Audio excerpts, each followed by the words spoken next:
All right, I'm back. I'm finally back. It's been a year, but now it's time. I'm finally back. It's been a year. My hair is gigantic, and well, I've been busy with life. Well, everybody probably says that when they haven't streamed for a year, right? They probably will say, "Oh, hey, I haven't streamed in a while," and I've just been so busy with everything, and oh, I'm no stranger to that. You know, I've been here, I've been doing my stuff, but now I'm back, and this is what I've been up to. I've been living life overall, being outside. I've done a lot of conventions over the time that I haven't streamed, and yeah, I'm just doing my best. Let me see if I can't turn down the VLC audio here. I don't know if you can hear me over the sound of my voice, but I don't actually know. Yeah. So I'm chatting and streaming here. I should probably explain what I've been doing for the past year, because yeah, I just completely dropped on streaming, I'll tell you that much. So, what can I really talk about? Well, I've been doing a lot of conventions. That's probably the main thing. Well, not the main thing. I do jobs, I work in the day, and then I'm tired at night. And that's half the reason why haven't really been in the mood to stream. Is just I want that quiet night to kind of just decompress from just the crowd and talking and all that stuff, which is interesting because I don't really talk that much at my job. I'm just close by and doing my thing. So it's not exactly a big issue for me to, like, I'm not like going through like a weird introvert phase or anything, but it's just once I get home, all of my motivation to do artwork goes kaput. Or at least doing artwork on stream, chatting on stream, that sort of stuff. It's not on my mind, really. So that can be a problem. And this is actually not a good top cap. But yeah, I should probably just talk about what I've been doing also. So I've been continuing work on Blackmask here. Kind of just been tackling some new things. Been working on a lot of backgrounds mostly.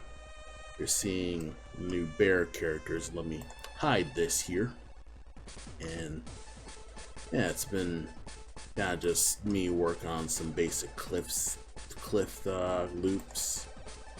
Have an infinite cliffside here, and when you put in tile mode in the y-axis, is a nice seamless cliff scene. Here you go up, you go down, and it's practically a seamless loop, which is pretty great for me. And it's gonna be nice and rustic with that. I also have some other stuff here. Where are the other backgrounds here? I've been working on a few just backgrounds, mostly for Blackmask. If I can find them. I'll figure out where the heck they are. Alright, so this one's kind of in beta, but I'm doing my best to kind of just keep at this. Let's see. On the beach. These are tiles. Where are the other ones? Where's the other big tiles? Like, where's the forest tiles I was looking for? Yeah, this file is actually separated. I actually want this to be...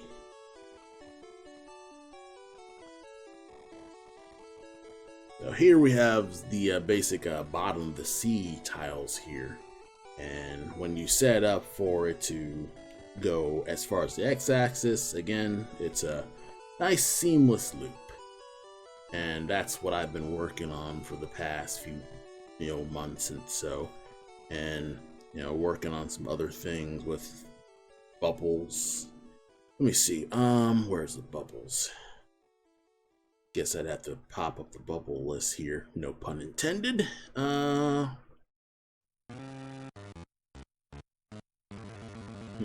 Is this it?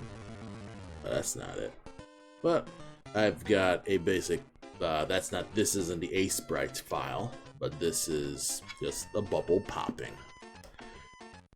And yeah, overall, I've been just doing environment assets for my pixel art, and that's occupied my general pixel art time, is just working on art assets and doing a whole bunch of other things with just the Game Boy art style. I haven't really been doing other pixel art exactly. Now let's see. Let's set this tile mode to the x-axis, and that's supposed to be able to go as far as possible with that. Let me hide the water here. No, that's not it. Yeah, I've actually separated this really. Well, let me go to the other backgrounds here, because this one's more organized overall. I've been working on this pillar, and now where are the bricks? I'll just have to find the other brick tiles here, because one thing that's pretty great about this is that you now have some tile sets too. So I have basically one big feature with A Sprite that I really like right now is you have the ability to make brick textures, and you can edit them. You can edit them to be just all editing, and it's really intuitive, and it's pretty much just got me not wanting to use my other tile. I used to use a pixel edit for the tiling stuff until I found out A Sprite does these these tile features now. That's kind of just what has got me happy about making environments, and it's helped me improve on doing environment art as well. Let's see if I can get the forest going too, because I also have some forest background stuff. This one's older. This is like a looping oak tree. But here we have just looping pine trees, where we have a good old sky view here. A nice infinite cloud view, and just really good pine tree clouds. Could use some polishing, but I'll fix that soon. But yeah, like in general, it's nice and high in the sky. Let's see if I can't have the characters show up here. Yep, here's a scale. So you have little Cole down here. He's like a tiny dude. He's like adult age. He's like a short adult, like Bilbo Baggins or something like that. But then we have like this giant fuck off bear who's able to murder a motherfucker. But yeah, we have basically just giant trees for climbing and stuff like that. So whenever Cole will go vertically, the trees are high enough to be, I believe, what's the sprite size again? Properties. Alright, so it's 448 pixels high, which is more than enough for just up scrolling. And then you could add the blank sky color of this Game Boy green here. It would really be gray, but that's how it be. But yeah, other things I could probably be talking about in regards of just my absence for the entire year of streaming is I've been taking a lot of conventions. I've been doing many more cons. I've been working tabling at many different cons over the 2022 year, and that's been fantastic. A lot of the cons were cons from like back in 2019 or 2020, before the plague hit. And so I got back to just doing conventions and tabling at them. I got an Anime Central for the first time ever, and that was fantastic. I got so many commissions, and yeah, they were actual like traditional market commissions, and it was a big commission year, I'd say. And I'd say it's the first time I've done table commissions overall. Like 2022 was probably my third year I've ever done conventions ever. Like 2018, I was doing small cons. I started with 2018, 2019, I was doing more. But then, 2020 was supposed to be my year. I applied for so many more different cons, and then it all went kaput until 2019. Or 2022, 2021. Time is a flat circle. So yeah, I've been doing a lot of conventions, and it's taken up a lot of my weekend time, so that's also why I haven't streamed on the weekends. I used to stream on Saturday mornings, and I fell out of that in general. That plus I wanted to just improve my artwork, just work on myself, figure out my own personal process, and kind of just make myself used to doing things. A lot of 2019, I was learning how to use an iPad. I bought an iPad last year, in case you probably haven't seen me, and I've been rocking an iPad with an iPad app called Pixaxi, and it's a paid iPad app, and it's a nice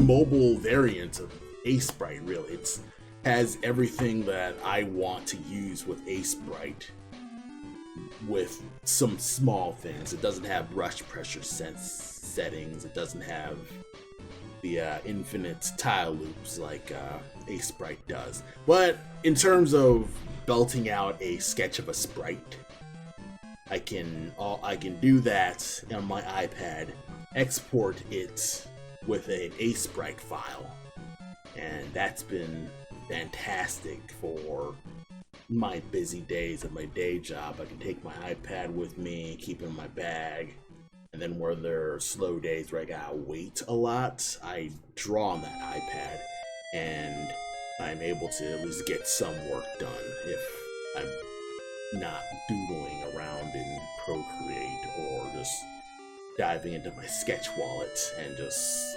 procrastinating. I'd say most of it's procrastinating, but I'm not gonna berate myself for it.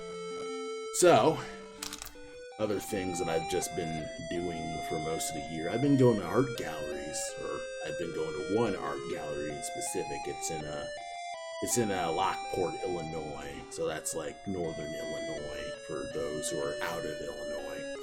And that's been pretty great. I put my comic originals in frames, and that's been pretty cool. I mean, they didn't really sell, but that's not the point. Is you're in a gallery and you're showing your work, and it's a giant showcase as you as a comic artist, and that's been pretty great. I want to make another comic so I could justify getting into an art gallery. Nah, I'm more interested in like figuring out a good story to write, actually. Since Blackmask is now a video game, I've kind of had my hands tied from the story thing with Blackmask. Yeah, the game's going okay. I should talk more about the real status of the game. So, most of the ball is in Adam's court, really. He's been working mostly on, well, programming. Like, he's the programmer of our two guy pair. We're just, juggling our normal lives with our, at this point, hobby life. The game's not profitable enough that we can just quit our day jobs, really. So that's why, things are slow. Like, we've been working on this for 3 years now, and we're barely out of the demo phase, really. We're still working on a vertical slice right now. And, that's not bad. We're at a point where we are actually just doing level design. We're meeting up as much as we can to discuss, all right, what are the actual, actions that we need to teach the player. Okay, show the player jumping, climbing. Player will do a lot of swimming, like how we'll use their sword, that kind of stuff. And we are nailing down what the mechanics are and how to introduce the mechanics and how to, just show that stuff off. And that's going well. We've got a bunch of enemy pathfinding stuff that he says that is down. Swimming stuff with the platforming's been going well. And what else? I'd have to look at the Discord again. What has he been doing that I could actually talk about for real? Enemy pathfinding. I think I mentioned that with the AI, right? But yeah, I'd say it's been pretty good. See? Yeah. So now it's just me working on a bunch of backgrounds to kind of just pretty the place up, and I leveled up in terms of my background pixel art, I'd say, because now I'm working with more tiles, and I've been able to kind of just figure out how, I guess, to design places overall, like design levels, like how to think about landscapes, that sort of deal. And yeah, that's most just what I've been up to. I've been doing this really for the past 2 years or so, just getting these environments done in between all my other things. Bunch of other owl statues kind of show you here. This one's not finished, but I can work more with that. So I'd say for now, here's a piranha fish. This is for underwater swimming sections. Have a basic swim animation. They're swimming. And then you have them giving chase. And that light is off. I haven't been paying enough attention to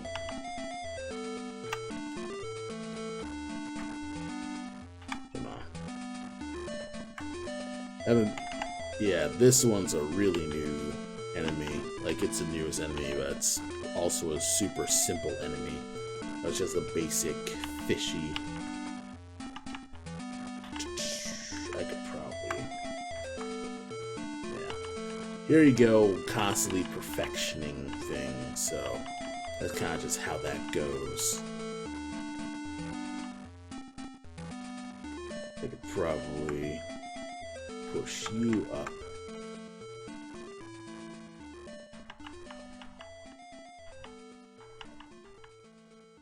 Yeah, it's giving chase, and then it'll bite Cole. It'll bite Cole when it gets close. So it's a nice derp fish. But yeah, this is what I've been doing. This is the newest enemy. I should probably also show the weasel enemy. So let's show the weasel real quick. But yeah, I've been also just working on new enemies with the weasel and stuff like that.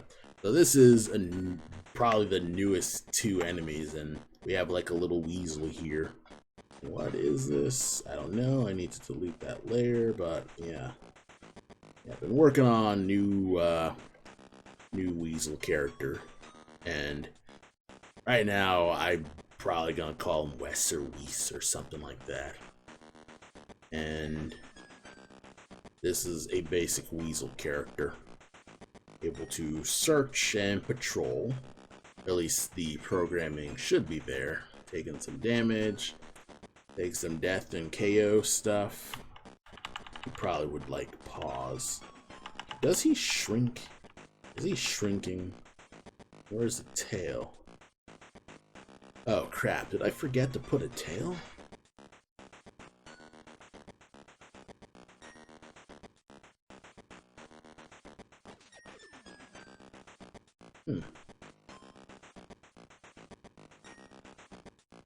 Oh, I know what's up.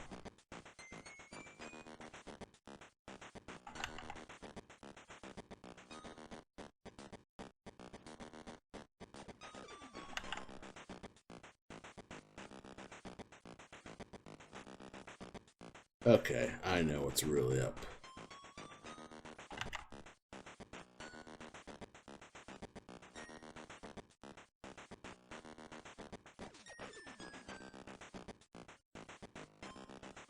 Alright, now things are looking... Here I am, like, thinking, oh, I'm done with my work, and now I find myself realizing, oh, I made a mistake, which means there's more sprites to send. And this actually can be deleted, because I don't need this. I also really don't need this.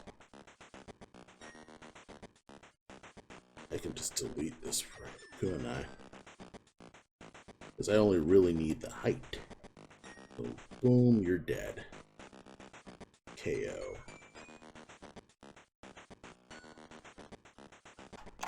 Thank you. Cells. Boom. That works. I'm gonna save over that because I can do that. Down. Crouch. Yeah, I also don't need this. Delete this frame. Make an empty frame to kind of just separate it. Make another 25.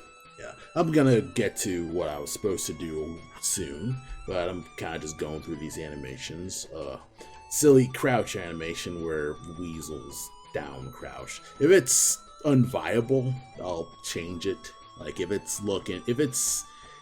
messes with the hitbox too much, I'll just not do that. Then we have a basic crawling animation where the Weasel will crawl under things. But also, yeah, he can walk. This has a nice little trotting walk, and his lower body's just dragged under, just moving faster than his head can. But then Weasel can ninja run. It's pretty sick. And it's probably one of those things where it's not intuitive, but I did have a bunch of different sketch. Well, I think when I first made the sketch idea, it kind of just made sense that it would just dart forward, ninja running style. And yeah, it made sense to me. So now here's the big deal, the frontal attack, where it whips really far. And it's pretty cool where you have like a little guy. It starts, does a wind up,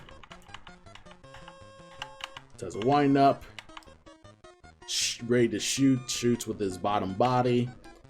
You're seeing that cool animation blur, which I'm really proud of with this. I'm proud of this animation blur because I rarely use blurs because despite my, I guess, you know, everybody says I'm an amazing animator, but I feel like I'm a mediocre animator, really. Like, I'm okay. I went to college, but I've never, like, worked at a studio or got more animation training than, I guess, just 3 years of, well, really 2 years of college. I blew the first year dealing with frickin' general education courses because that's how you keep accreditation at a college that, well, as of this as of this recording, is the building is knocked down. There's no Art Institute of Illinois Schaumburg. Like, there's no Art Institute of Schaumburg where I went. It's demolished. It's now rubble. It doesn't exist anymore. I have a degree, I guess. I still have my, college debt, but the building doesn't exist. It says a whole lot about my abilities, so. But hey, I still have the knowledge. I still keep up with my college friends, and I told them about this, and we all just shared a funny laugh and a funny despair laugh. And that's one of those dark humor types of funnies. But yeah, just my general animation knowledge has helped me do all this, and since I still know a decent amount of 2D animation, and I've forgotten most of my 3D modeling, like the animation's principles are still there for 3D animation. But in terms of just my general animation knowledge, I still have it. I can still animate. It's professional enough that, people compliment how I do, and I'm happy for that. It's great. So we have a nice basic whip style tail attack, and it's supposed to be long range. I could probably make it longer range if I really want to. A lot of people say that this weasel character could also be a ferret. And I'm like, oh, I could probably recolor this real quick. They make a ferret knight where it's a stronger variant of this weasel. Because I totally could do that. I even have some silly concept sketches of a ferret knight. You know what? We got plenty of time. This is a stream. I can just talk however I want. So why the heck not? Let's see.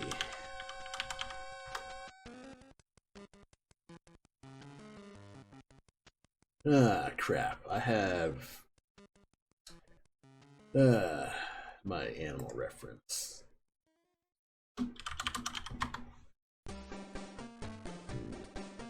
Tube. Weasel.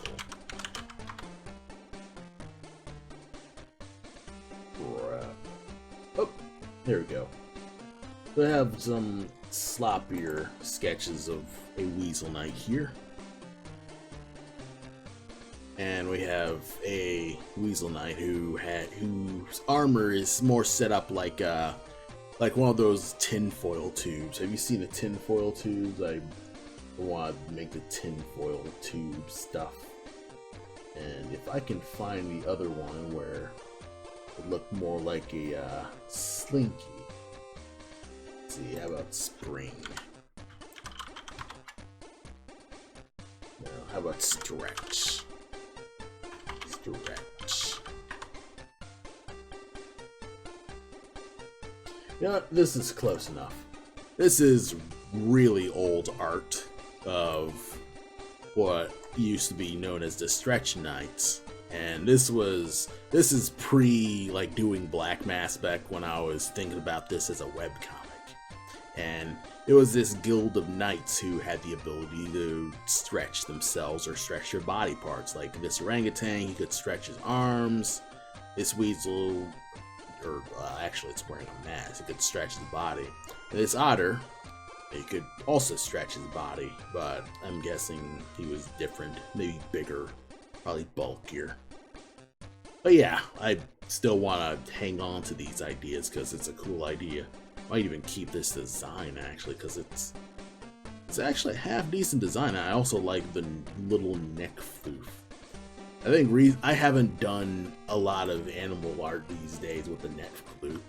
Actually, I feel like I've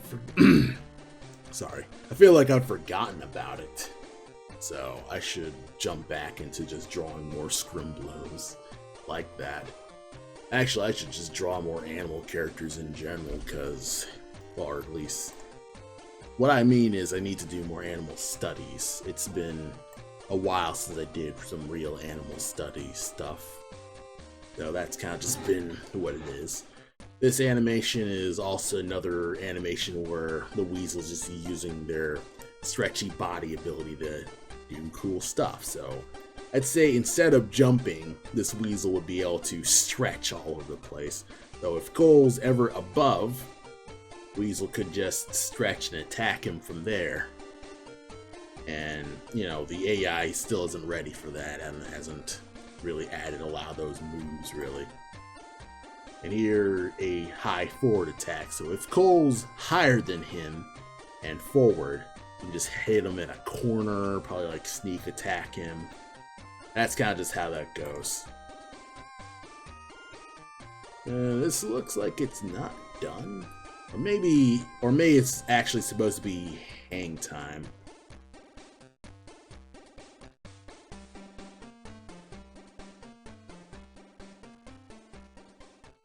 Yeah, it's probably supposed to be hang time, actually. Maybe this leg's supposed to swap. Yeah, maybe it's supposed to be an alternate leg. Maybe it should be both legs. Why not have it both legs? You know what? Let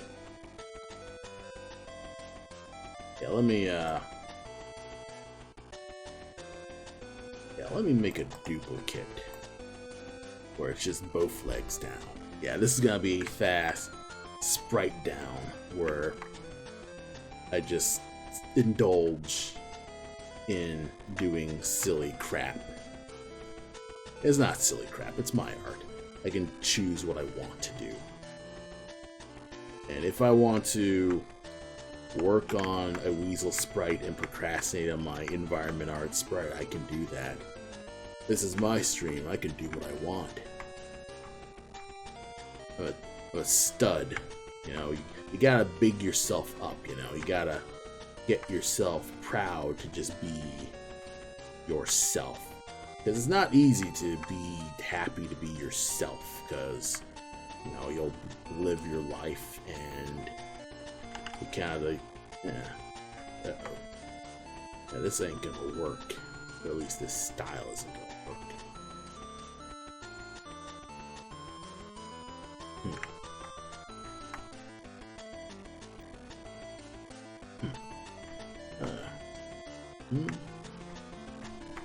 Perspective, maybe? No.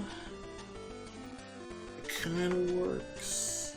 Sorta, maybe? No. No, not really.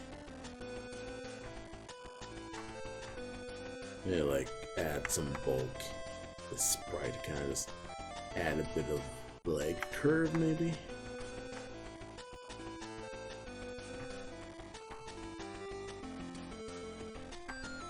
They like add bulge lines.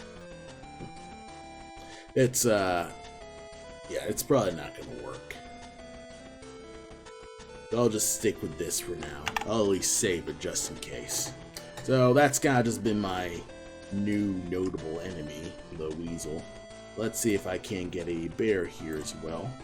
So this has been my newest enemy, is the bear bandit, and this guy is gigantic. You probably, if you follow me on Twitter, you probably have seen this bear bandit.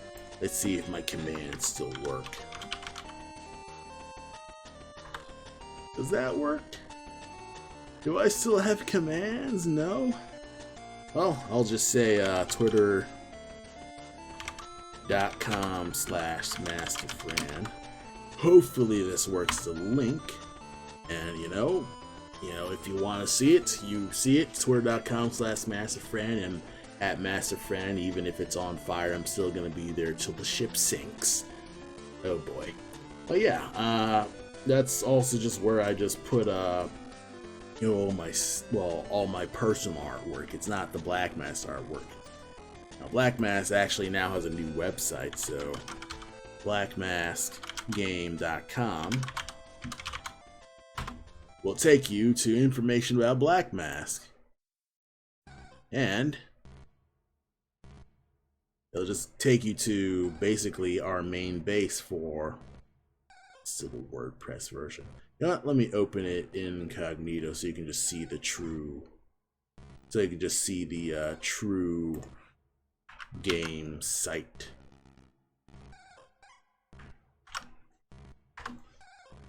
Yeah, so you're not like seeing my like WordPress dev stuff. So, we've recently gotten a new Blackmask website. It's an actual full website. Go to blackmaskgame.com and you will just find it. And it's a nice just link service. Go to Twitter, go to Instagram, YouTube page. At least 3 pages. Twitter.com at blackmaskgame. Then Instagram.com. It takes a while to load. Instagram.com at blackmaskgame. It's going around. Then now YouTube.com at blackmaskgame. Since YouTube apparently just takes ads again, and that's fine by me. And these are our primary official places where we talk about Blackmask. You know, that's basically how I update. I'm the one who mostly like updates the thing. Adam, you know, he's done his stuff. He has access, but there really isn't much you chat about with that. But yeah, the website, you know, it's pretty good. You know, it has a video of pre-alpha footage. Here we are. I'm gonna be React Andy today. Oh, would you look at that? Oh, I'm gonna pog. I'm pogging. Oh, look at that. Look at that. Boom. Oh. But yeah, yeah, so we have a title screen. Probably gonna make a title screen myself because I'm a silly artist, and this is Adam testing a bunch of stuff. Really, just testing. The early stuff was testing not doppelganger, like just enemy AI, not a real enemy yet. But I'm interested in making that enemy, like an evil twin Cole or something like that. Yeah, some pass fighting glitches with this, and slopes. The deer NPC, she blends in with the environment real well. Plus, the text is too small, so we gotta modify that. But, you know, this works. Like, Cole can walk around.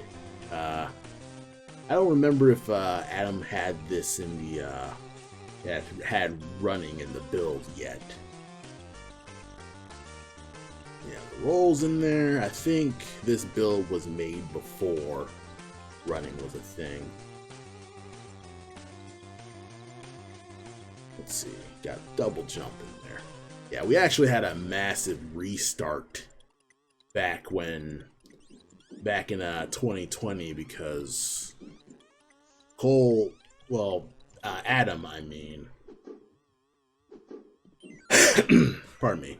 We had a massive restart in 2020 because Adam was changing computers and got a lot of the old code for Blackmask stuck in like a hard drive. Like he couldn't recover the hard drive, so a lot of, you know, our delays with our progress was mostly because we left Adam left his data, like he lost his stuff, and you know, that's how it is. You know, that's the price you pay. But you know, we've caught up mostly. Adam's been working in the Corgi engine, if you're familiar with Unity stuff, and you know that's been doing well with that. And so, you know, I'm still fine. I'm the artist. I got my art stuff. Most of my sprite things are backed up, and all that stuff has kind of just been there, just me doodling about, making the sprites, and, you know, my animations aren't affected. You know, I'll email him my sprites, and he still has, like, his copies if he needs to re-download them from the email, so that's been good for us. You know, demo coming soon. Down here we'll have links to where the demo will be. Hopefully we'll have a download link where you can just directly download it from the website. Hey Black Market, how's it going? It's been a while. Yeah, it's nice that, you know, we can actually chat. But yeah, I'm just kind of showing off the website here. And, you know, kind of just saying what I've been up to for the past year of not streaming. So, yeah, just doing some just different blogs and stuff like that. 3 different blogs, just a simple about team, and mailing list icon still looks sloppy, which bothers me. There used to be a actual background, like there were like a bunch of sprites. There were a bunch of sprites strewn about in the. There are a bunch of sprites. Blah blah. Pre-roll ads are on. Fuck off, fucking Twitch. You know what? I should freaking pre-roll ads. Oh yeah.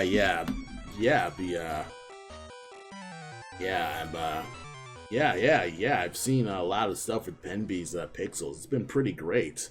Yeah, I've been seeing a lot of stuff. I'm enjoying it, and let me know if you need any help. I'm happy to help, because it's always nice to just have other people in the pixel dive with me.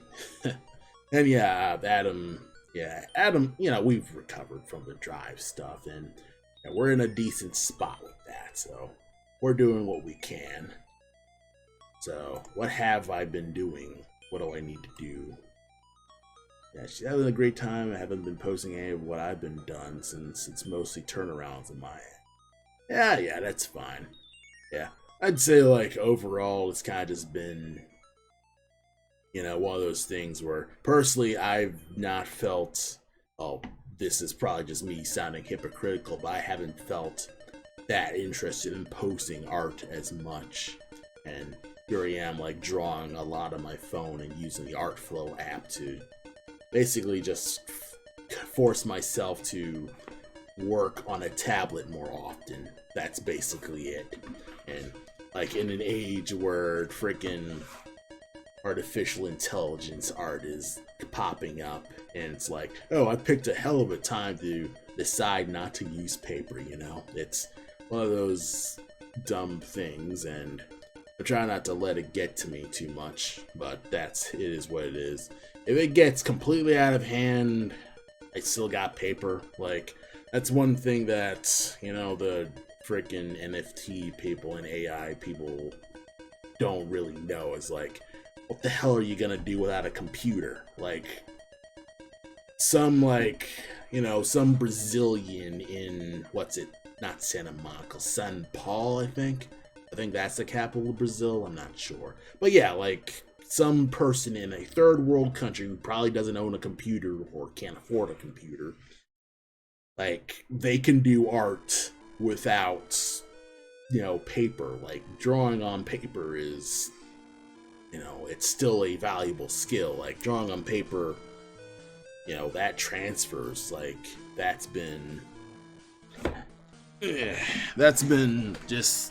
of just been the one trump card, really, with that is, you still have paper, you still got canvases, though, that probably is the argument that, whatever. But yeah, it's like one of those things where it's like, same with like NFTs and crypto, until you can buy groceries in the post-apocalypse. How do I feel about Sprite so far?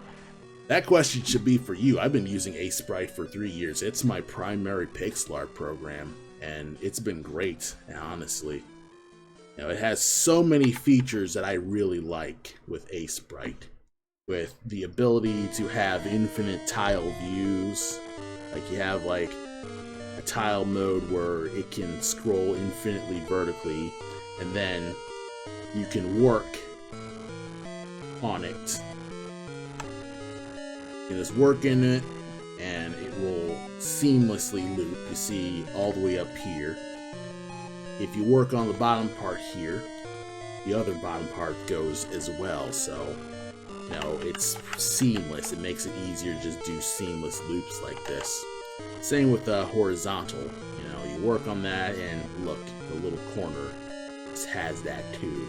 And that's how I've been doing my seamless environments, is just using this feature. So you go on view, you click tile mode, and you can select on which axis you like. On default, it starts at none, And you can tile it on the x-axis. It will give you the horizontal look. That's good for like horizontal scrolling. You can also use the y-axis, which I've used for vertical scrolling, so that's been pretty fantastic. I only switched to A-Sprite for good recently. I used to bounce between Graphicale and ProMotion and use A-Sprite occasionally. The default theme is kind of an eyesore to my machine, so I use a third-party machine. It's kind of funny because I also have alternate themes on my settings, and I installed a fresh install, and there were some weird problems with my script, so I reinstalled A-Sprite and took out the scripts to figure out what was wrong. I still have yet to, I guess, go back to the theme that I wanted, so usually I would use the, where is it? Boom. Yeah, which theme it was. Is this the theme? Apply?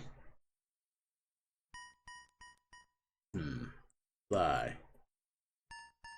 I sure hope I don't need to close. Yeah, well.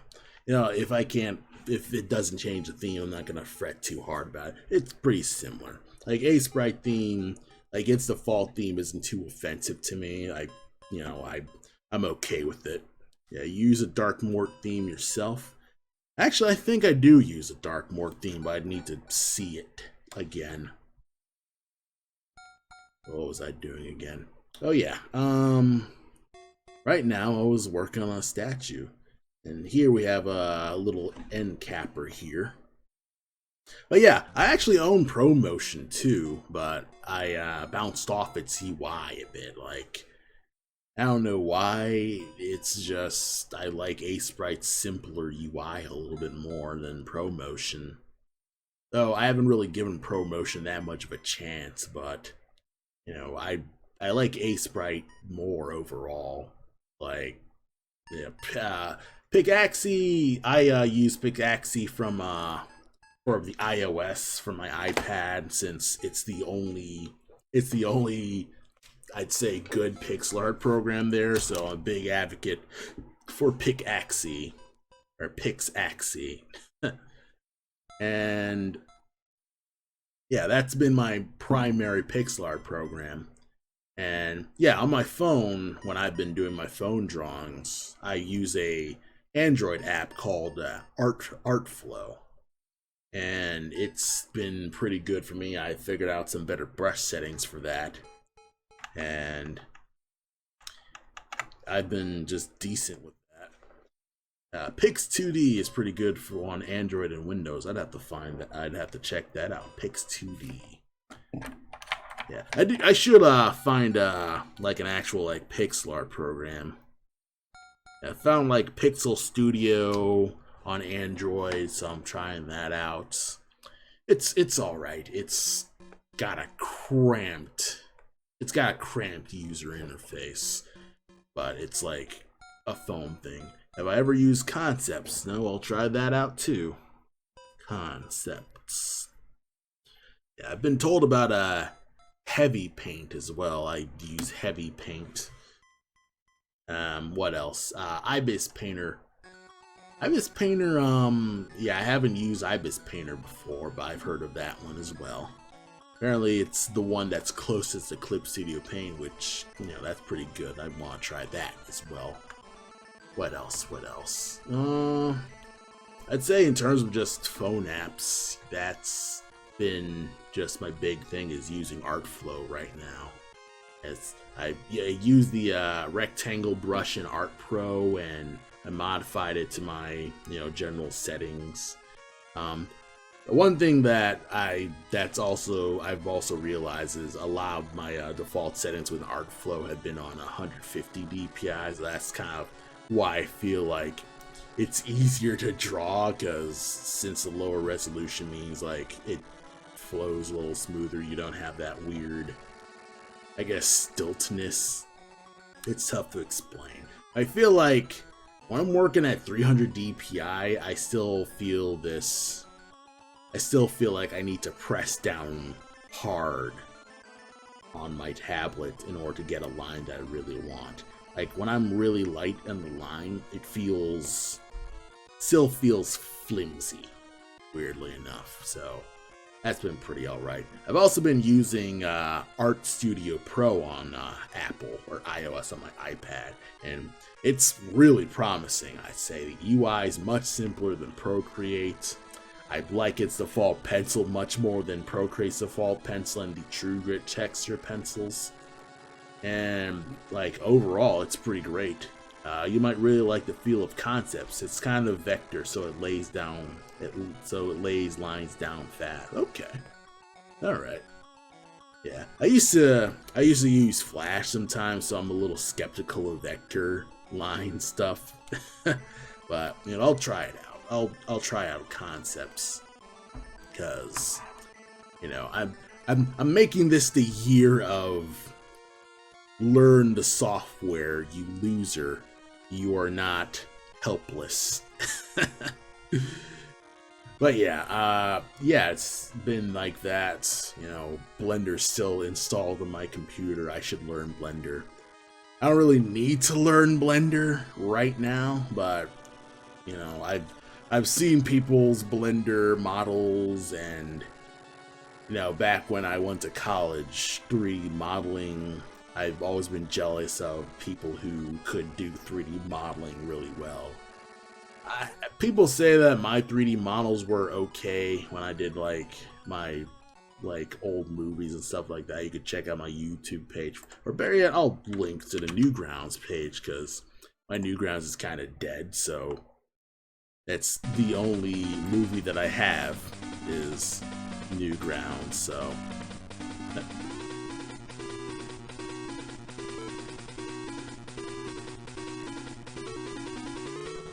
Oh, the movies, and I don't have any movies. Oh wait, the filters are on. Okay. I'm like, wait a tick. Bada boom. Oh, if you need help, yeah, give it a shot. If you ever need help, that's literally what I do. Oh yeah, you're a teacher, right? You like do like art teaching, and you're partnered, I think you are. Or do I have that wrong? But yeah, my old 3D animation college was all right. You know, it's funny, and I do want to do another 3D animation on a very later date, but that's neither here nor there. I'm working on a video game, and I need to just continue working on that video game. Yeah, teach folks how to use programs. Fantastic! Yeah. But yeah, I'll check out concepts actually, because that's fantastic.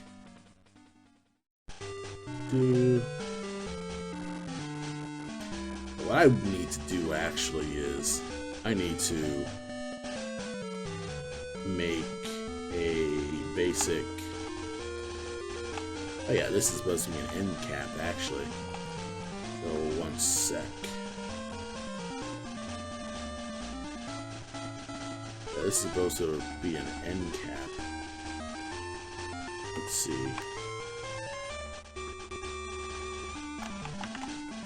Yeah, let me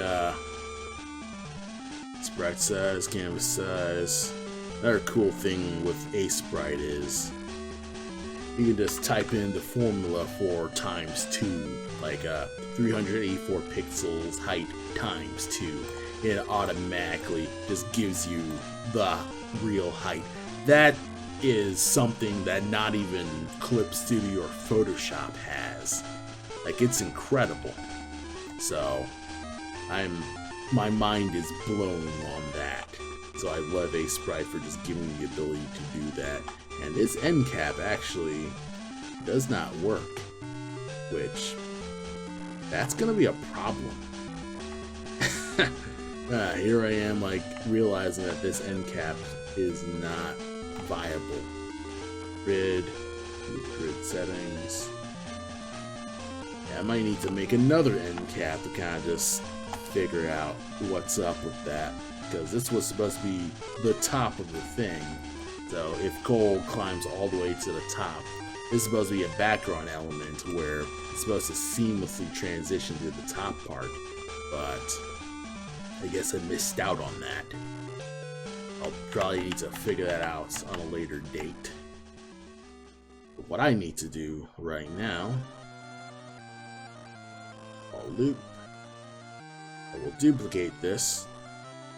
I still haven't put a good shortcut here. I have a lot of my shortcuts on the left side of my keyboard, and I have a half keyboard next to my Cintiq tablet, where I can just wrap my arm comfortably around my Cintiq and draw with my hand. So it's like this size. It's like a half. Let me see if I can't hide you here. So yeah, this is the half keyboard. It's pretty great. I got it, I think it was $30 on Amazon. I'd have to look up harder, or I'd have to look up later where what the name of it is. But it's a half keyboard. It's a gaming keyboard where you can just work on. It's a good, it's a good keyboard. That's how that goes. Wall statue. So yeah, what I made this stream for, I ended up using a foot pedal and a Clip Studio tab made together while drawing. A foot pedal, like a band foot pedal. The pedal gets used a lot in my Sprite workflow. Oh, okay. Foot pedal. You know what? I've seen a few people use little mini Bluetooth controllers for their shortcut keys on the iPad. It's been pretty cool. I might try that out with the Bluetooth controllers there. So, yeah, you find little ingenious tips and tricks on how to figure out how to use that controller. Let's see. It killed goal USB dongle 2-foot switch control. Oh, that's cool. Huh. Foot pedal though. Yeah, that's cool. I might get a foot pedal actually. $40, that's cheap. Plus, I could probably do something like something else, like probably like a weird craft or something like that. It'd be interesting to play like a Guitar Hero type game, like Rock Band or something. I just use it to swap through frames in Sprite. That could probably save me 2 more key presses, because I put frame scrubbing on D and F, so that's kind of just how that goes. Or Rough Animator. Oh yeah. Yeah, I put most of my keyboard shortcuts on D and F, like boom boom D F F F F. I think shift. Yeah, I set it up so like shift D is flip, and then shift F is flip vertical. And what did G do? Yeah, G just plays forward. So that's also a play button. That's been pretty good for me. And then I have my color switcher, even though with Sprite I could actually just right click, which I only recently found out, so I don't really need this for the color switcher. Because that was my Clip Studio thing, was I painted with I swapped between painting and transparency within Clip Studio. And I had on the A key, because for some weird reason, when I flip my tablet pen, the eraser's just slow. It either like sticks, or when I flip it back, it doesn't register that it's not the eraser. So I pretty much just have it so it just flat out swaps the color. So I bound that on A for my personal thing. So I bounded background and foreground colors on A, or Clip Studio Paint. And for for Ace Sprite, I did that. I tried to universalize most of my keyboard shortcuts. So, I just have it. So most of the stuff that I use is on one side of the keyboard. So the WASD side. So let's see, Q. Yeah, Q is my lasso. W's my Control D. Yeah, W's my my magic wand. E is my basic brush, and then the R is my dither brush, and T is the text tool because occasionally I want to use the text tool and I just don't want to get rid of text tool. It's fine where it is. Then A, I probably mentioned that. S is my fill tool. S I use the fill. I probably don't use it as much as I can justify putting it on a key binding itself. But then again, I also edit my sketchbooks and I will use the fill tool if I need to do something like edit like the white area of a paper background. I want to reduce the gray with my background there.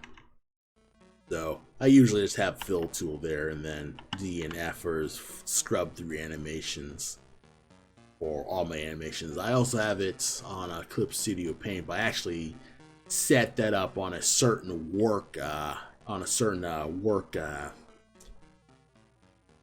workspace. I've lost my train of thought for that for some reason, but yeah, it's called workspace. That's what it's called. So I need to actually just work on a statue because I've been delaying. So what I need to be doing is making a basic statue where an owl bear, well, it just shows like an owl bear head. Yep. And this is mostly just a polishing thing. There we are. Yeah, this is mainly to get rid of, well, just to add like a cool end cap to it all. And I'm also like trying to figure out, alright, what kind of statue do I really want to use? I have a program called PureRef on my third screen where I just look through it, has all my references, all my old art for like looking at that. And PureRef's great for like if you have a third modder, PureRef's fantastic. I feel like it's a given, like it's a requirement. Like I recommend PureRef immensely. So I'm gonna drop a link to PureRef for everyone watching and can't chat because I set it up so if you just follow me, you can't chat for the first week because I've set it up that way because I'm a Chad. Well, here we have PureRef. It's a great reference collager where you can just put in your images where it's you drag and drop images from your computer or the internet, or you copy paste images. There's drag and drop, put them wherever you need to go. Scale them, rotate them. How do you flip it again? Oh yeah, I think it's shift, right? I forget what it's called. Oh. I think it's click. Shit. How did I do that? You know what? What was the shortcut for that? Yeah, I got plenty of time. What did I press? It was shift something. Control shift.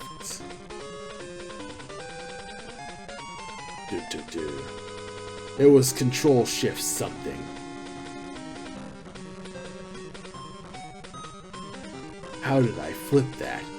I know I flipped. Oh, there it is. Wait.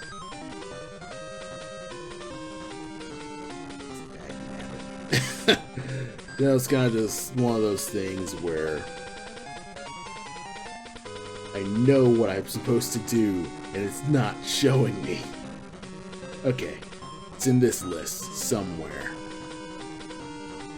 Flip, flip, flip, flip. Where's the flipper?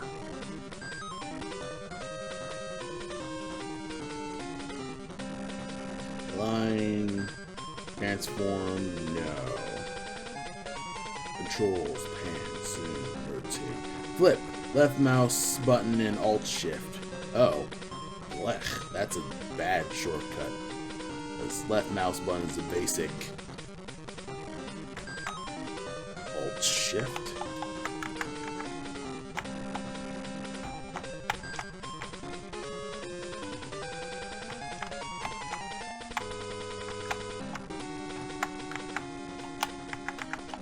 That's not intuitive at all for me. I need to change that, but I am interrupting myself. But yes, Pure Ref is fantastic. You should use it for cool things like reference hunting. And this is my pile of sketches where I just figure out, oh, this is a bunch of statues, and I'm not happy with any of them because they don't look intimidating enough to say, hey, keep out, this is our territory. But I will go along with what we have here, because I do like, I think the start, I'll start with this one, because this has been a decent, like I want it kneeling. Like I want it kneeling to say, hey, I'm watching, we're perched from the top. And probably something close to that. Or better yet, maybe it'd be better if I just reuse this. Maybe it would be better if I reuse this, right? Probably just put you here.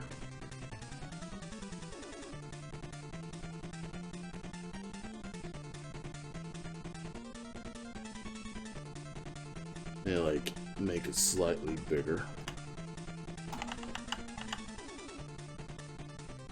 Oh.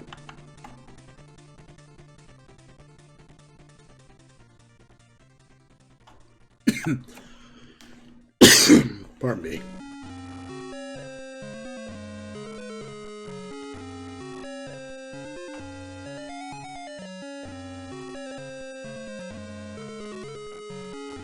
This could work. Yeah, this could work. Yeah. You know, work smart, not hard. So that's what I'll be doing. I just use the use this, refine this, probably like put oops.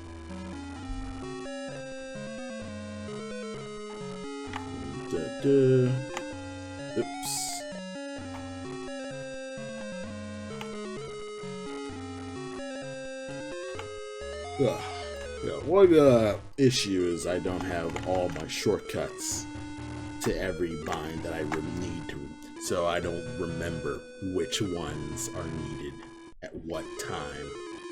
So, but now I use effects, outline. This will be Shift O. I need to remember that because it's out of my keyboard thing. I do use it a lot. But yeah, Shift O is outline. It lets you make a nice outline at different spots. So you press up, makes most of the stuff, makes most of the outlines above. Come on, I can't pan? No? Yeah. Maybe like inside would be better. But if I could pan while this was going, you know, you would know. And I'll like get rid of you. And what it does is it makes a basic outline. And oh yeah, it's where the lights actually. So let me get that there.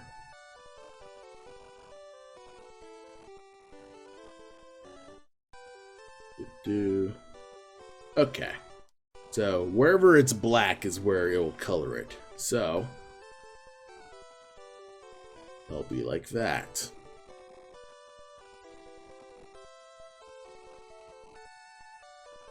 So everywhere the light's not touching will be dark, or everything that's selected will be not the line. Shoot, I'm having trouble figuring out like what it's actually supposed to mean, because usually these dots indicate where the pixel colors are supposed to be. So it's supposed to be from the top going down. It's supposed to just borderline this. So if not, it still works. It still sticks out. And so I can still fill this with black. Oop. Ah, I know what's up. Okay.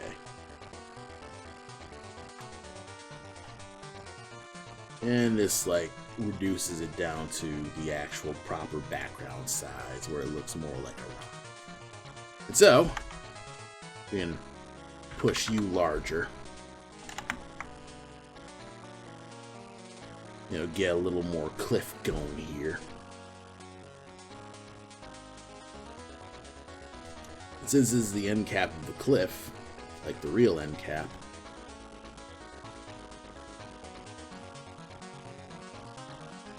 and just put that here, and it looks like rocks. Put that here.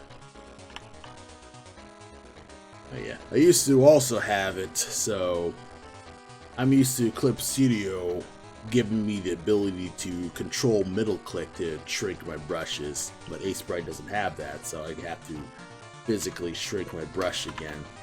It's annoying, but for me it's time consuming, and I've yet to figure out a faster solution to that, but I'll figure out something. On Aseprite, oh yeah, shift roll mouse does it. Okay, because I have a trackball actually, so I have a trackball mouse because I have the tablet and then I just have a trackball mouse. So let's see, control middle wheel. Okay, there we are. Okay, fantastic. All right. We're in business. And then we have the pen pressure settings. And now we're cooking with gas.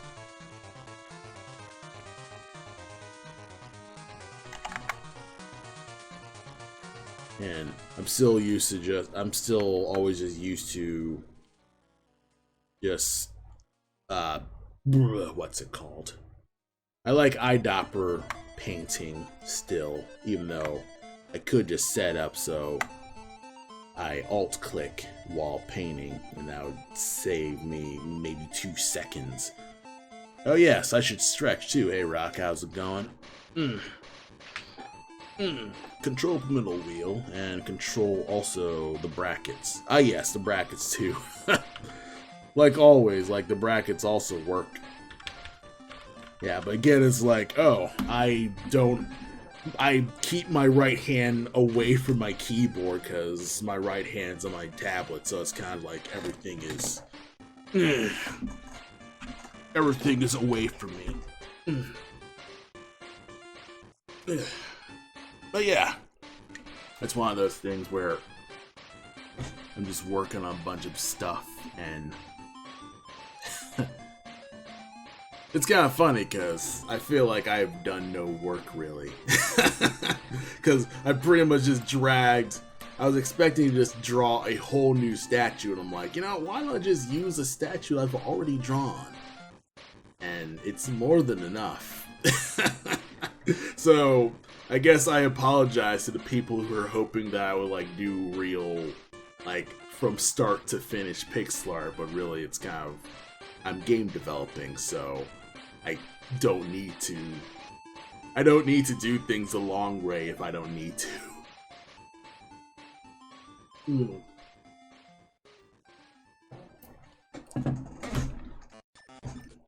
it's kind of funny because I'm just gonna be taking this shortcut where, yeah, I'm just figuring out the highlights for these rocks and stuff like that.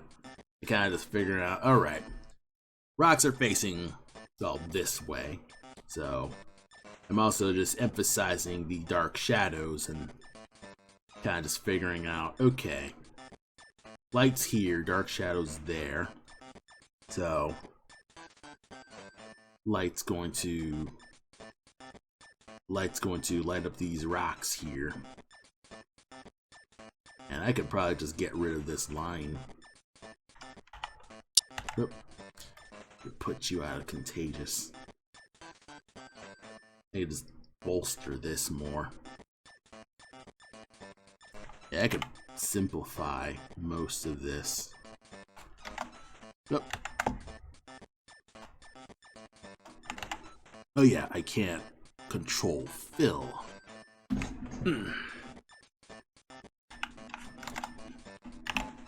Yeah, that'd actually be a hype thing to do, is just control fill it.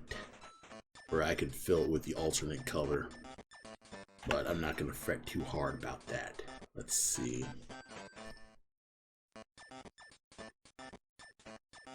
Yeah, it looks a little too homogeneous, so I just break that up just a bit more.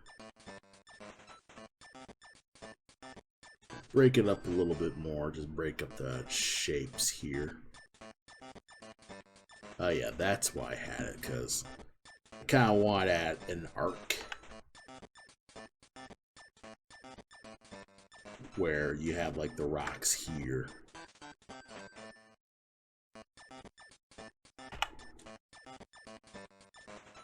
Building out. And then have some just basic planes. Some nice rough planes where I do want to also make sure that it fades into shadow. So most of the light needs to just go forward because the rest of the direction needs to go away into shadow. And that's the point of this style, because let me see if I can't find the river backgrounds here. Boom.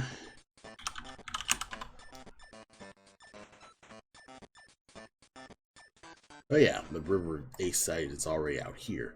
So yeah, the my river stuff, this is supposed to be the bottom of the water, and you know, we're gonna add other things like bubbles and things like that, animated bubbles, or I'm gonna add animated bubbles. And this is the top of the river. This is a skybox. Like I have 3 different skyboxes where skybox numero 10 is where it's supposed to fade into the water. Okay. Then it's supposed, there we are. So this is actually supposed to fade down, and it's supposed to fade down in gradient into a darker spot where, you know, the light doesn't shine as much in water. And that's how it's supposed to go. I've got alternate lake bottoms where you have like the rock tiles. Rock tiles are this color so it sticks out on the Game Boy background. And we also have statues in the middle dotting the landscape. So it's a nice, like, little difference. Probably gonna add some more statues. I do need to add some greenery here, some like shrubbery, no pun intended. Yeah, add some shrubbery in the background, that would work. Probably add a few more like little background elements, like probably more underwater rocks that fade out into the background. But overall, the bottom of the lake is supposed to be dark to fade to black, to use the black of the pixel art. And it's set up like that to, you know, contrast this with the lighter colored characters.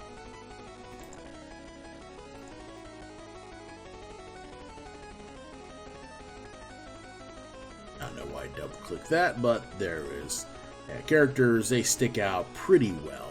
Some things fade into dark. Probably need to add some shine to Grizzly's glove here. Well, actually, no, there were supposed to be cross ropes, like holding his glove in. Because in the concept art, he has like little ropes to like support his arm, like doing the binding thing.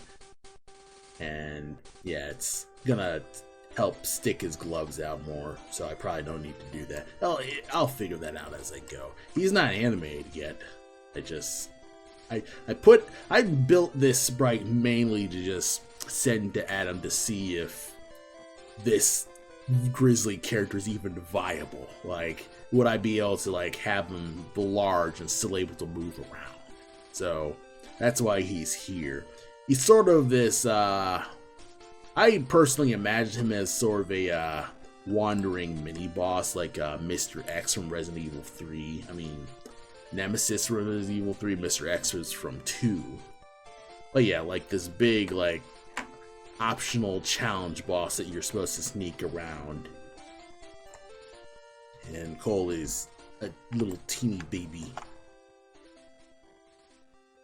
And yeah. And I use these characters to just make sure like things are to scale. And they actually kind of made this cliff much too large. But it's supposed to be a background cliff, really. It's supposed to be just, okay, it's underwater, and then I can recolor it as a normal background. So that's the premise of this, I'd say. And this statue is supposed to be able to be a top capper, so let's see if I can't. Canvas size ×2. And then all loop. Yeah, it's supposed to snap in. It's nice and seamless. A nice seamless capper. And I like that. It's nice, it's big, and it works. And I've made it work, and that's going to be a better capper than the initial rock capper. So that's good. I have a bottom capper where the loop will all loop. Come on. Nudge you up so I can actually hold you. Good. And that's supposed to be seamless as well. Boom. Yes. So yeah, I do my best to set up my stuff so things are also as seamless as possible. And figuring that out has been a big, I guess, learning experience when it comes to doing art for game development. Because again, I've never done art at a game studio. I've been a game tester. I've tested Facebook games. So I've never really been given a shot to work on a game other than game jams and stuff like that. So if you're watching this and you're thinking about getting into the game industry and you don't know how, I recommend hitting up game jams. There's, local game jams in your city or state. Ludum Dare, I think that's passed already, but Ludum Dare is an annual game jam. I should also probably explain what a game jam is for those who don't know. But a game jam is a 24-hour event where you have, no, not 24 hours, but 48 hours to make a small video game. Like, don't make World of Warcraft in 48 hours. That's physically impossible. But you're supposed to just make a basic game concept. A lot of jams are under a theme. There are a few jams that aren't, but for the most part, most game jams are under a big theme. So I've done a bunch of game jams. That's how I met my programmer friend, is just doing a bunch of game jams. And just figuring out how we work, how we all do our stuff, and it's been pretty good with that, just figuring out how to do workflows, how to animate fast and prep your work so that it can export to a software with little problem. And that, got me working a freelance job with my programmer. He explained to me little quirks of importing artwork into Unity and things like that, like planning for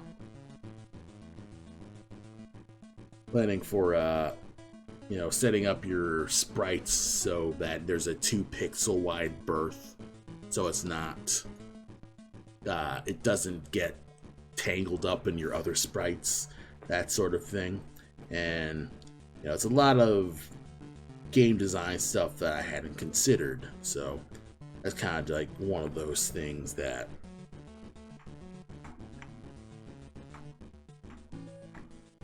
you learn as you go, and it's also not going to be it's not guarantee. It's not going to be a big, you do one jam and you get noticed by a big game company. That's not how that works. You work on a bunch of different jams and you get experience. Hey, Great Wolf, how's it going? It's been a while, and I haven't been streaming, and I apologize for that. So welcome to the stream. I'm Pixelartin, and I'm doing my best to kind of just talk and explain just how you would get into the video game industry. As like how do you get a portfolio in front of people and stuff like that. And to start, you try to make more video games. Like, that whole saying of, I need experience to get a job, but to get a job you need experience. Well, game jams are how you get that experience without the job, is you do that. It's not fair, it's horseshit, but that's how it be. And a lot of game companies don't want to pay for training because a lot of game companies are just run by clowns. Yeah, but I'm not gonna disparage most of the game companies there, because they got their hands tied up. It's a sort of a hellscape, the games industry right now. They're kind of just taking L's frequently, so I'm not gonna peg that too much unless it's someone who actually deserves it. Alright, let's look. It looks too even. In fact, that's blocking the sword, actually. Yeah, I'll leave this. Like a mini rock here.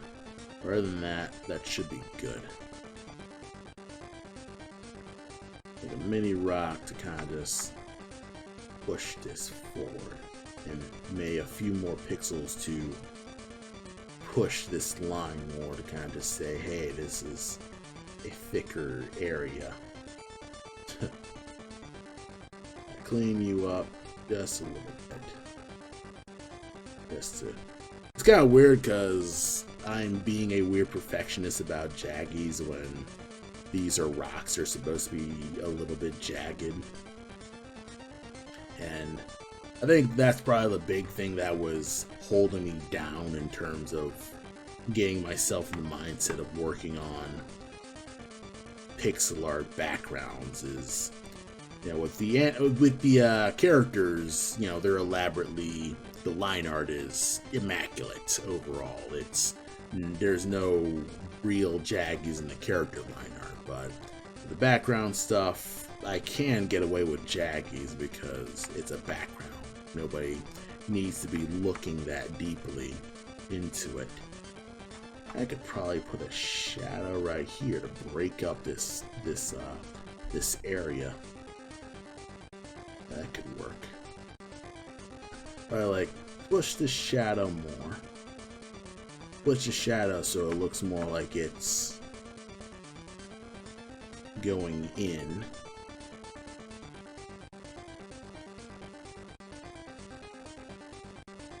Okay. Yeah, things tend to work as you go. Now, another difficult thing that I need to figure out while I was getting over my own personal perfectionism is that a lot of flaws can lead to new ideas if you just stop being such a personal, I guess, diva about it and just go with try yes-anding your art piece more often than just denying every little misplaced stroke. That's been a chief thing that I've been trying to get over when I'm doing my Twitter bunny sketches, actually, because in art flow the line art is messy, it's jagged, and it's my overall sketching style. My sketching style has gotten looser over the years. I mean, it looks tight, probably to like most people. You probably think that I'm being very self-deprecating right now, so I apologize for that.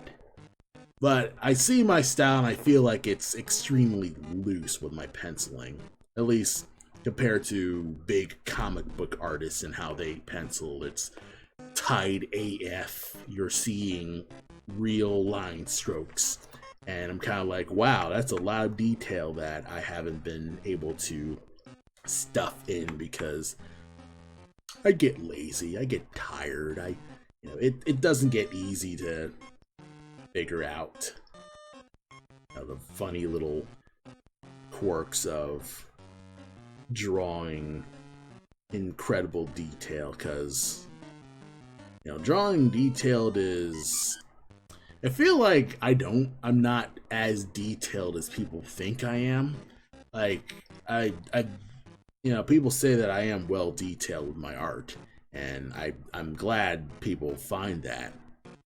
But it's kind of like one of those things where it's like, I didn't even know that I very detailed, because overall you have that cartoon style and you think, oh, my cartoon style, it's simple, it's no problem, it's a basic bare bones cartoon style, and it's for animation overall. And I'm like, yeah, that's not real art, yada yada, self-deprecating. I'm sad because I'm comparing myself to professionals who have been working in the animation industry since the 80s. Like, like how am I expected to be born yesterday and compare myself to that kind of person? Like, that's insanity to me. So I'm pushing myself to give myself more of that leeway to just say, Ryan, you're not supposed to know every little thing about drawing and animation. Like, does this crack even make sense? I think I'm putting too much detail on something that's not even gonna. It would probably be this. Probably like break up the line here. I think this line kind of just doesn't make sense. Like, where's this plane going? Like these look like they have more consistent planes than what this plane's going for.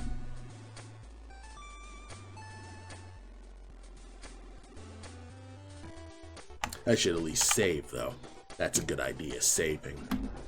Yes, for anybody who is drawing with me and, just listening along, listening to the Game Boy music, make sure you save your work, whether it's digital artwork or even like if you're in paper. Save your work, make sure that you don't lose it, because it's very easy to lose your artwork.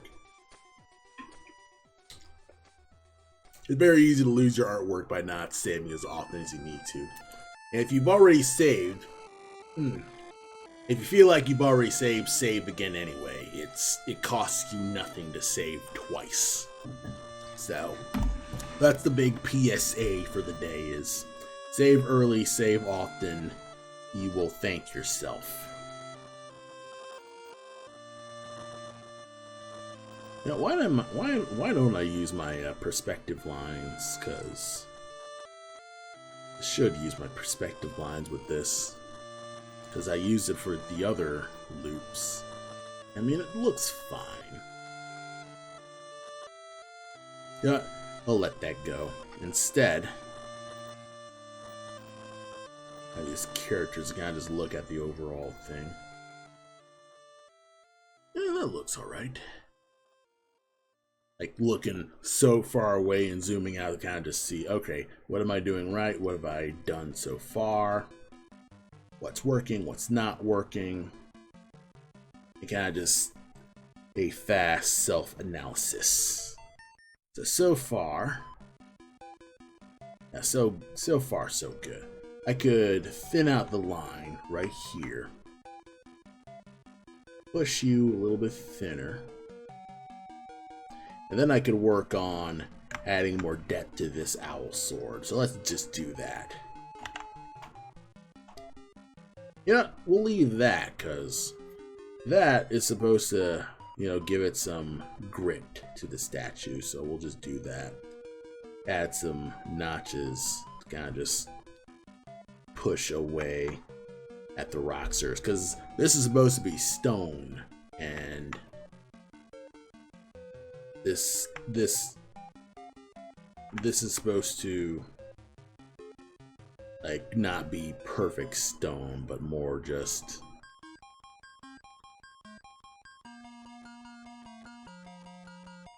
like made of marble type of deal.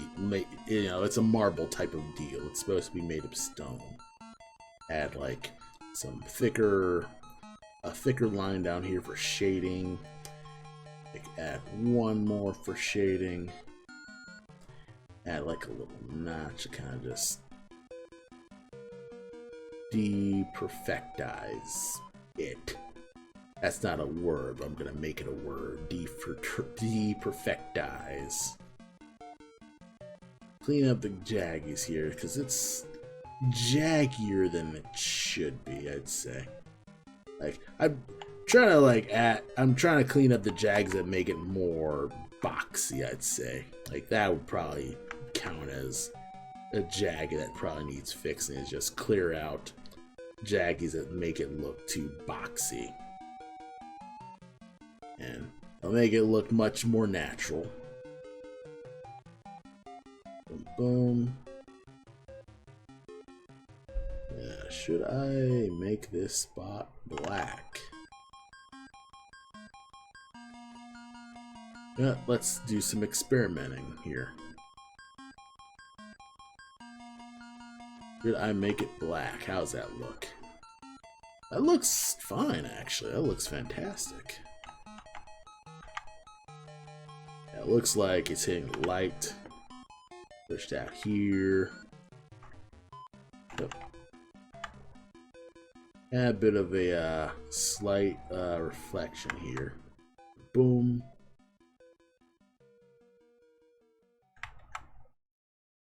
A slight reflection. Because again, I'm probably gonna like add heavier shadows, because again, I wanted to match the shadowy rocks here, so this is also in deeper shadows. Put you here, put you here.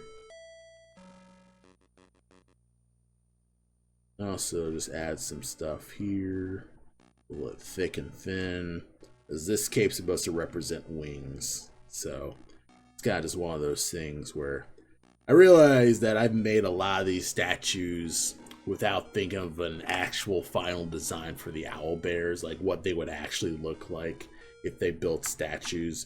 But I could probably chalk it up to, you have a lot of different ancient tribes persons with different interpretations of what they want to do. So I'll chalk it up to that for now. Yeah, add some more shadow here to Just push that up. Do something to de-square it. Let's say that's what mostly like jaggy hunting's about, is just getting it to not look as square. I could probably go without the grid because I don't really need the grid now. Yeah, it's already within a certain size that I want to have it at, so put you there. It's nice and rough. Yeah, keep it nice and rough. Yeah, like add another. And here I am doing my eyedropper painting again in a sprite when I don't need to. Like here I am, I could easily just do this and use my right mouse button, but I don't because I'm not used to just using my right mouse button to paint. Because I have my right mouse button on the third button of my tablet here, or the third button of my pen. So I have it where the middle, or at least the first button on my tablet pen is middle click, and then this is right click, and then the tip is left click, because yeah, that makes sense. And you know, I use middle click for panning. And oh shit, have I not been on the art screen? Oh no, I'm so sorry. You've been seeing nothing but my face for this entire time, haven't you? Man. Oh, there goes a lot of, pixel art footage. I could have used that to make an update video. I'll live. It is what it is. It's one of those things where, you have a thing where you're showcasing making art, and you spend a lot of time like on your face. And I'm not ugly or anything, but you came here to see art, and I didn't want to just co-opt this by making it like a me stream. Like, this isn't IRL, this is creative. So I wanted to be creative, that's kind of how that goes, and trying to just work on that. Yeah. One thing that I don't like about streaming is I don't like keeping OBS open on a window. I don't like constantly paying attention to how my stream looks and stuff like that. I'll keep I have a Chatterino up, so I'll keep that open for if I need to deal with talk to chat.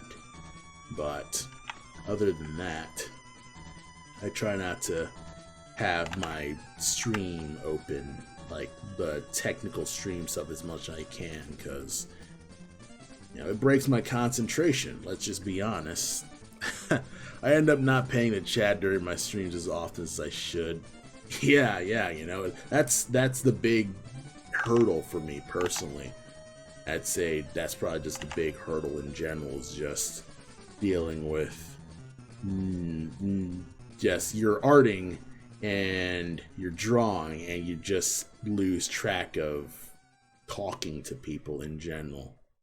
And it makes it so much easier to just forget that other people are talking. And, Twitch encourages you to engage with your audience, talk to you, chat, be nice, be courteous, that sort of thing. So that's kind of like one of those little things, but I'm an artist. I can't really draw and talk at the same time. Like, you probably would see if you've been here right now, I took forever to actually get started on the drawing itself. So that's kind of just one of those funny little quirks. Yeah, but this is looking good, I'd say. I could probably push this more, push the hood just a little bit. Actually, it would be more like this. Boom. Okay. This is working good. I'm doing this to keep the lines. Yeah, there we are. Because again, I'm not dithering yet. I'm trying to just get in those big spot blacks. Like, you need to imagine dithering as... Dithering is your soft brush, your blending tool. And while obviously it, blending's the key to making things look painterly, another key to making things look painterly is making sure that your shadows and values are 100%. And that's one big thing that I like doing in my artwork, is just making sure the shadows and values are big. Like, I love Mike Mignola's art, like the Hellboy artist, for those who don't know. And yeah, I like how he just handles his blacks and his shadows, and he knows how to set a mood with those shadows, because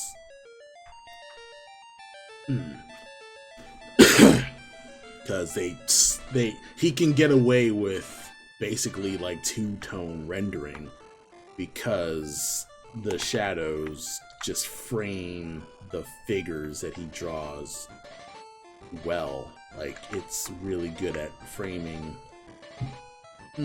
Sorry. The shadows are really good just showing a 3D look despite being fairly 2D and geometric. It's the right amount of geometry. I could put it in a weird million-word explanation. But yeah, boom. Just push more of the geometry as much as you can with these pixels. And yeah, with pixel art, it gets easier. You learn the little foibles of just these weird square dots and know, okay, which ones work, which ones don't, and which ones can just add more to it. Like, one pixel ends up making a giant difference. And I could probably just get away with just having this cool rim look where it looks like it's absolutely like sculpted there. Push it down. Now that actually looks better. Like, it's nice and round. It looks like it's rounding out. That's another thing that kind of just gotta keep in mind, is there's little spots where you can just round out the character, or round out well, in this case, a statue. Probably like add a few bits of grit line here to kind of just push you forward. And again, I am using just green and black. Like, it's just two colors. And that's mainly because I've practiced a lot with paper and pen enough that I know which blacks are needed and which blacks aren't. Which goes good with black and white and which doesn't. I could actually... let's recolor you, then make it black, then color it this color, and bada boom. Keep that, have a cool silhouette while still having this.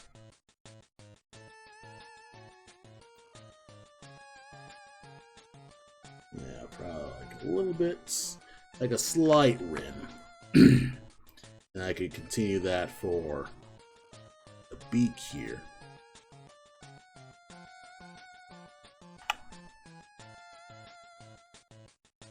Yep. Yeah. Kind of like one of those, I say like too much. I sound like a California person. That's my one personal weird thing, is that I say like so often, and it drives me personally nuts when I'm recording myself and I hear myself saying like again and again. My brain is cringing because I I'm still not as confident as I'd like to be in my own voice. It's like, yeah, I got a radio voice. I'm like, but I've never used a radio before, or I've never done a radio show or a podcast before. I don't know what the heck a radio voice is supposed to sound like. Alright, eyelid. Add some depth to the eyelid. That could work. Probably push the cape some more.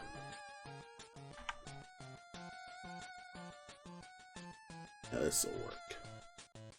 Push the cape a little bit more. Add more dark here. Push the hand down some more. Sorry. I could probably add some more shadow to the fingers here.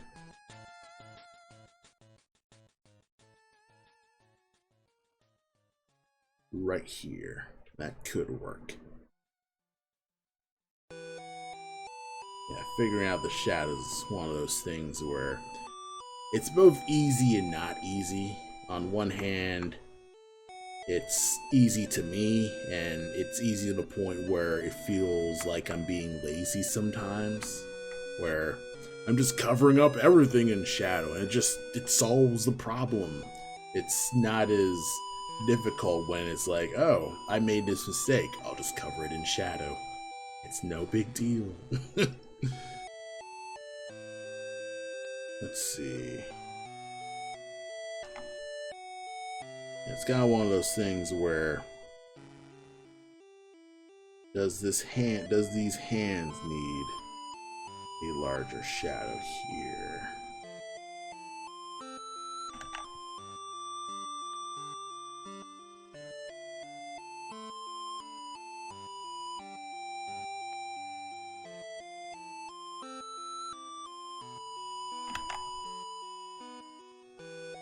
I can hear Final Fantasy Legend through my headphones. I'm just not listening. Because again, I'm more interested in drawing in silence overall. Because I concentrate easier when, I guess, I'm drawing and music that's not in sync for me isn't working. Because if I'm listening to music while I'm drawing, I'm also just not talking, or I'm humming to myself like a crazy person. Yeah, you'll probably hear like me humming a random Pokemon tune where it's like, oh, it's a sick battle, it's the trainer battle theme. I'm just like,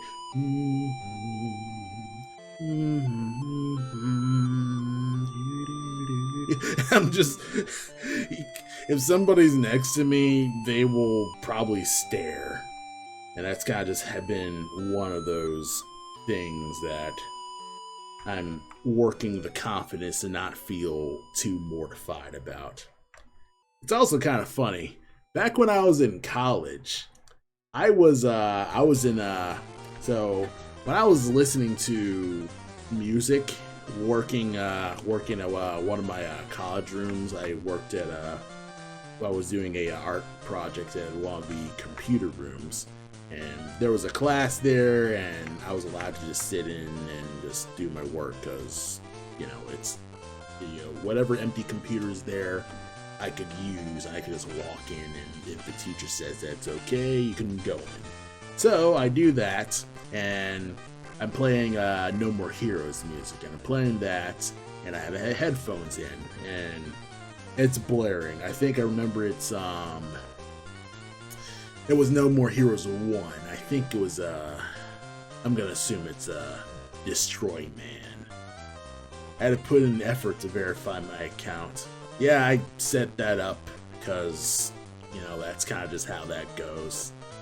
But yeah, how's it going, Magma Heady? And I just realized that the chat stuff isn't even, popping up on screen. Usually I would have chat, able to show up on the screen right here. And I guess it's not working. Well. But yeah, it has been a while. I haven't streamed in a year, and now I've gotten back into the mind game of just saying, yes, I'm going to stream, and I do have time to stream, and I'm not going to be tired today. So that's kind of just how I've been doing. I've been at conventions a lot, just doing a whole bunch of different things at cons.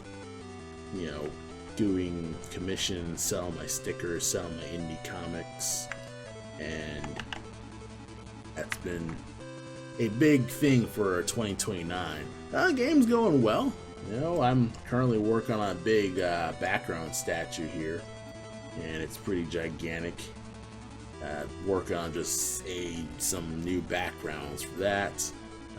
Adam's been programming his butt off and doing that stuff, figuring out enemy AI, and we're at the point where we have enough of the working parts going that now we can actually chat about level design and what the player needs to do, like how do we tell the player the rules of the game, that sort of thing, like the actual what should the levels look like actually building the, you know, the levels and stuff like that. Like, okay, we've built how to make enemies work. Now we're at the point where we can just place the enemies, that sort of thing. So that's I'd say the phase in that right now, and we're still well off from really showing it. We're still in that, I guess, probably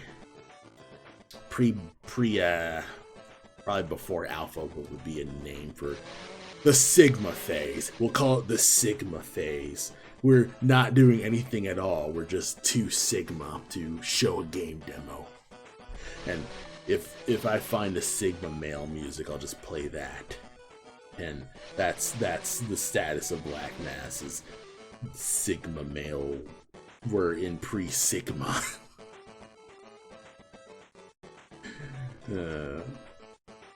But yeah, the game, we're trying our hardest to have a demo.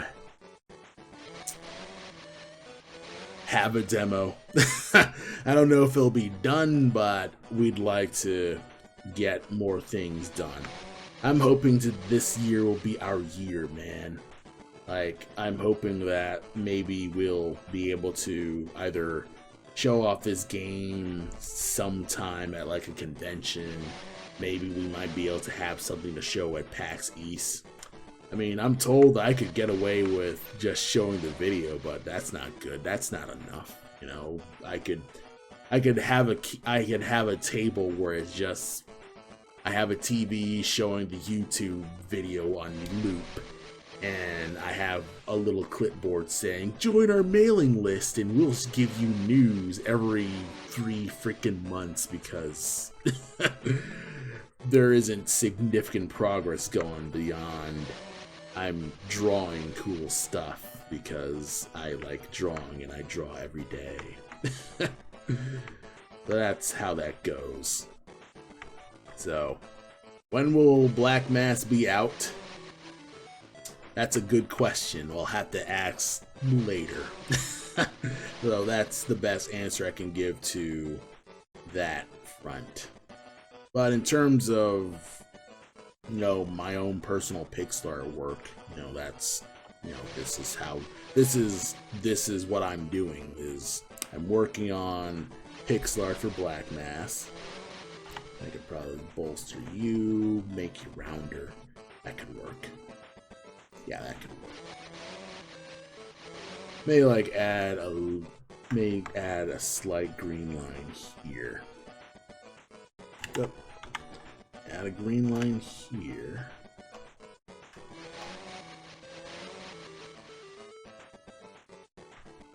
Add a green line. Then that should work. I should reduce that down to, was it Control Shift? Oh yeah, it was Control Shift mouse down. Oh no, it's Shift mouse down. No, it's Control mouse down.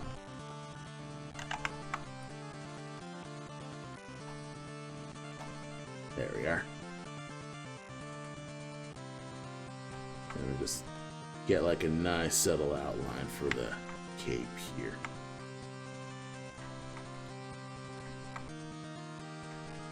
Boom. But yes, the weekdays are weird for me, but I am making an effort to push myself to stream more often so you can actually see me working on pixel art. But I'm gonna try and have a personal schedule where every 2 Wednesdays, like the first 2 Wednesdays of the month, I will work on Blackmask. You will see this Blackmask development. And then the next two Wednesdays in the month, I'll work on something different. Like I'll either work on like an illustration that I've been working that I've had, maybe like get some more emojis done because I do need to add some more emojis in here, like some icons and things like that. I work on stuff like that, and I do want to play a game on these streams more often. I used to play Symphony of the Night before I stopped, and the last time I played Symphony of the Night on stream was on stream. Like, that was the last time I've even played the game itself. So I do want to get back to that game and not just play it, but kind of just play it on stream, because I was playing it on stream before, and there were a few people watching, and I'm not like a speed runner or anything, but I'm discovering Symphony of the Night for the first time in general. And Symphony of the Night is a beautiful, it's a pixel art game. Like, if you're a pixel artist worth your salt, I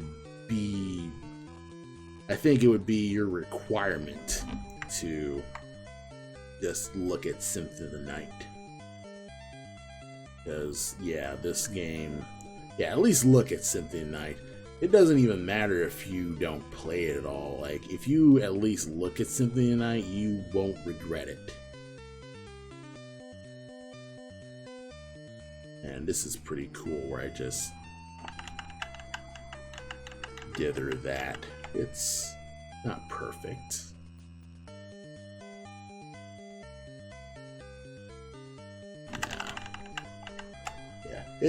Dithering's a fine touch.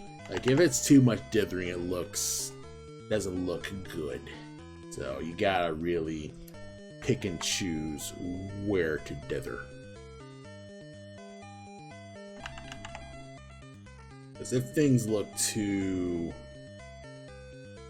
if things also need to at least look fairly confident, so... I try not to dither before I have black shades, because it could make things more complicated. And usually I would dither on more smoother objects. Like, this one would need dithering more than, I'd say, this rock. Like, I could probably dither these rocks, but then I'd need to dither the rest of the rocks. And the rest of the rocks don't have dithering, which means I'd need to dither more rocks. So it is what it is.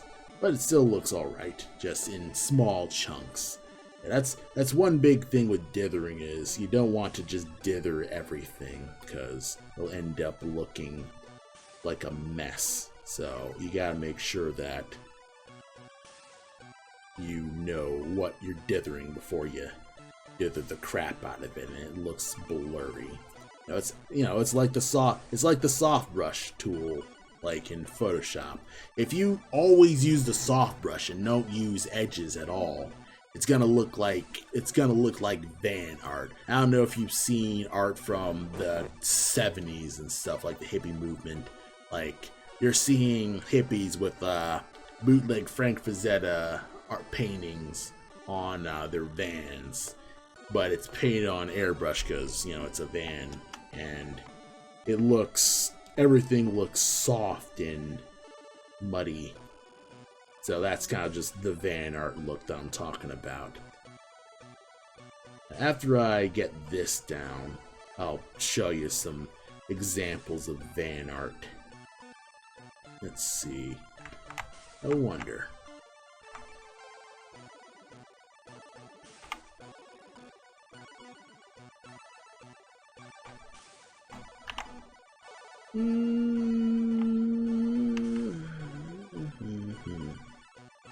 Oops. Oop. Yes, I have a dither for each like different thing because I looked at that more tutorial. And this doesn't look right. How about this? Yeah, I'd have to do that for... I'd have to do that for, what's it, Alt 7 it was? Alt 7, let's see. Oh no, it's Alt 3.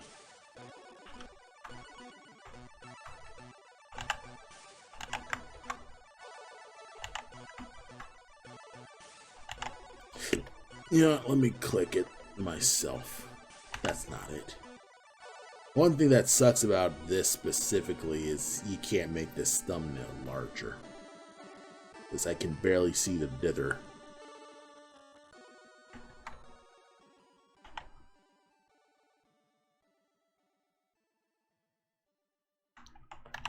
Kinda works.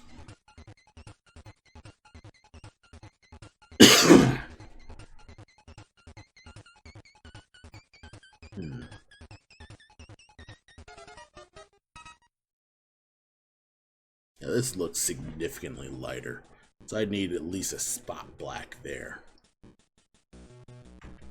And also this, this could be, no, I got the wrong dither.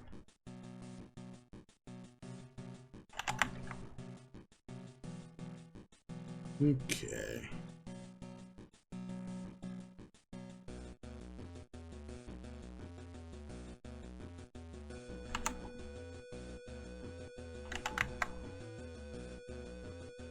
Fill this with a little bit more black.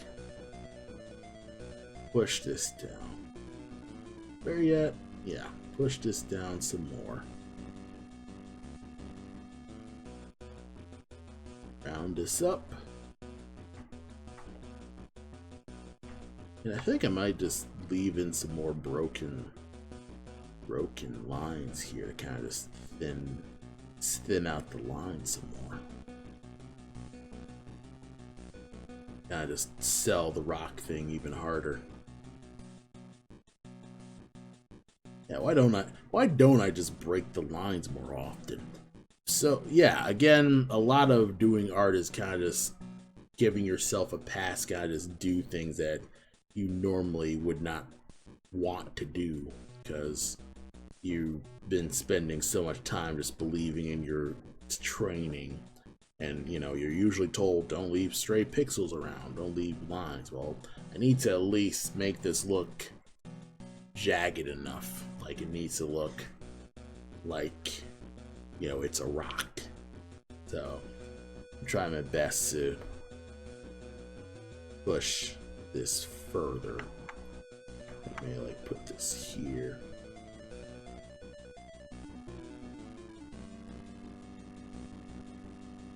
Try to put some like little places where you can just put nicks. You know, just see if you can't grit this rock up just enough so that it's not completely smooth. Because rock textures are just all about being rough, of course. You know, you want to make it rougher, and it's kind of just how that goes. I could probably dither here too. Get a nice slight dither.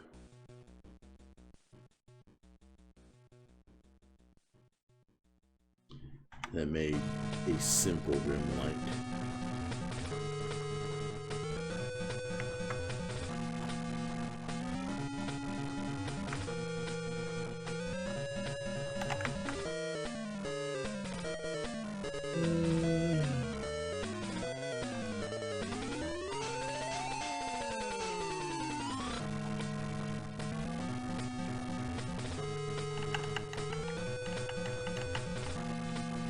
put it on it.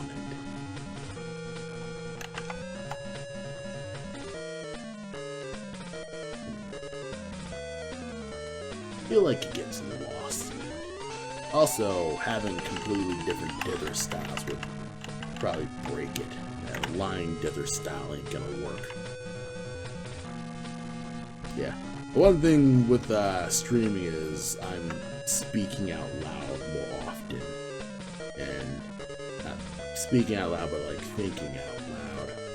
Usually I don't normally think out loud this often. It's mostly just, you know, I want to fill the noise of streaming because, you know, you want to talk. You want to let people know that, you know, they exist. I'm not just Johnny played the game in dead silence and not even bother to engage the audience. That's kind of just how that goes. Okay.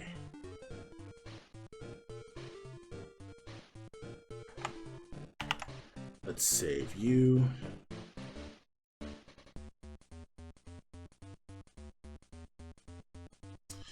I think I'm gonna just wrap for now. It's 9:30 and I do need to get ready for bed. Yeah, tomorrow I wake up early for work. So it was nice that I actually bothered to stream for more than 30 minutes.